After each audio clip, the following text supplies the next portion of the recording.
Hi friends, मैं आपका दोस्त सुमित कुमार और आज आपके लिए मैं लाया हूँ एक बहुत ही नया कंसेप्ट जो हमारे बच्चों के लिए बहुत ज़्यादा यूज़फुल है और वो है alternative academic calendar for students of class 9th and 10th।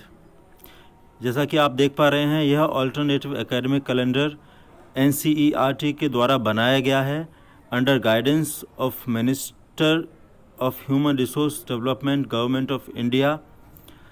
इसमें अब मैं आपको बताने जा रहा हूँ, आप ध्यान से सुनिए कि ये है क्या। इसमें चूँकि हमारे देश में और पूरे वर्ल्ड में कोविड-19 के कारण लॉकडाउन चल रहा है, इसके कारण सारे स्कूल्स और कॉलेजेस बंद पड़े हुए हैं और हमारे बच्चों का इसमें नुकसान ना हो, हमारे बच्चों की पढ़ाई का नुकसान ना हो, इस उद्देश्य से NCERT ने ये अल्टरनेटिव एकेडमिक कैलेंडर बनाया है।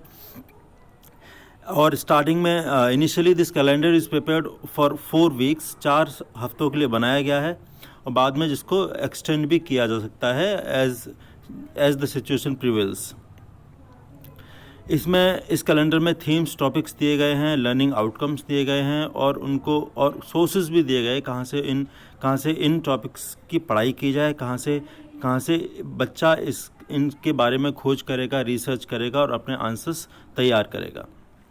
इसमें सबसे इम्पॉर्टेंट जो है आप देख सकते हैं कंटेंट है क्लास 9th के लिए सारे सब्जेक्ट लगभग कवर किए गए हैं। Science, mathematics, English language, Hindi, Sanskrit, Urdu, social science, in social science also history, political science, economics, geography.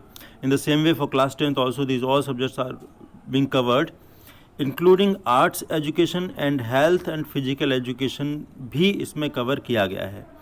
इसलिए दोस्तों ये बहुत ही काम की चीज़ है, क्योंकि लॉकडाउन में हमारे बच्चे किस प्रकार से पढ़ेंगे इस बारे में इसमें बताया गया है। इसके लिए एक बात यहाँ पर जो जनरल गाइडलाइंस दी गई हैं, इनमें पेरेंट की भूमिका को बहुत ज़्यादा इम्पोर्टेंट बताया गया है। पेरेंट का रोल बहुत ज़्यादा इम्पोर्टेंट है।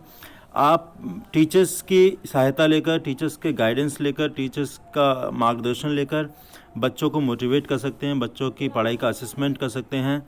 यहाँ आप देख रहे हैं व्हाट्सएप ग्रुप कॉल किस प्रकार की जाती है, इस बारे में बताया गया है, ताकि टीचर्स उन सभी बच्चों के व्हाट्सएप नंबर लेके, उनके पेरेंट्स से परमिशन लेके उन बच्चों से एक कम्युनिकेशन एस्टेब्लिश कर सकें।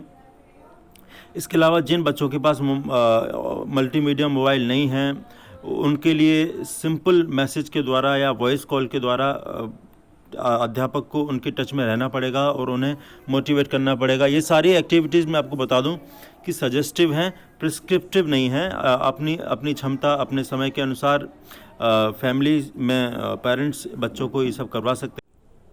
इस प्रकार डिटेल्ड गाइडलाइंस दी गई हैं, आप खुद भी इसको पढ़ सकते हैं।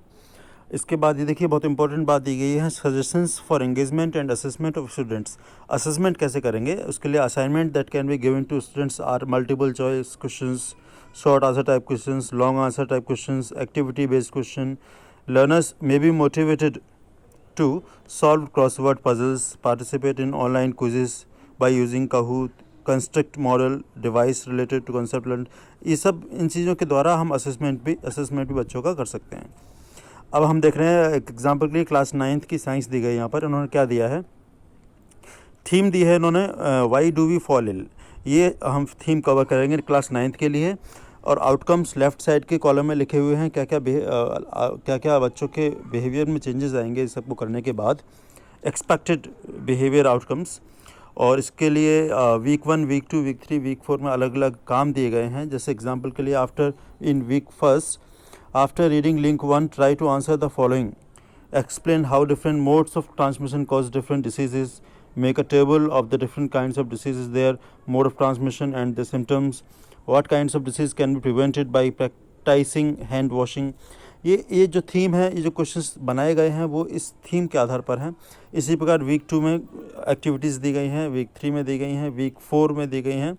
इसके अलावा लिंक दिए गए हैं यहाँ पर, जिन पर जाकर आप मटेरियल आप सर्च कर सकते हैं, कंटेंट सर्च कर सकते हैं। इसी प्रकार मैथमेटिक्स क्लास 9th के लिए काम दिया गया है। इसमें चैप्टर 1 नंबर सिस्टम को कवर किया गया है। वीक 1, वीक 2 यहाँ भी चारों 4 वीक्स का काम है। इसके अलावा इंग्लिश लैंग्वेज क्लास 9, 10th का आप देख सकते हैं यहाँ पर। इसी प्रकार से हिंदी कक्षा 9 के लिए है, जिसमें अलग से कहानी सुनने के बारे में, परिवार के द्वारा कहानी सुनाना, NCERT, CIET, ई पाठशाला आदि की वेबसाइट पर जाकर सामग्री देखना, ये सब काम शामिल हैं। और इसमें भी जो है असाइनमेंट दिए गए हैं जिनको बच्चों को करना है।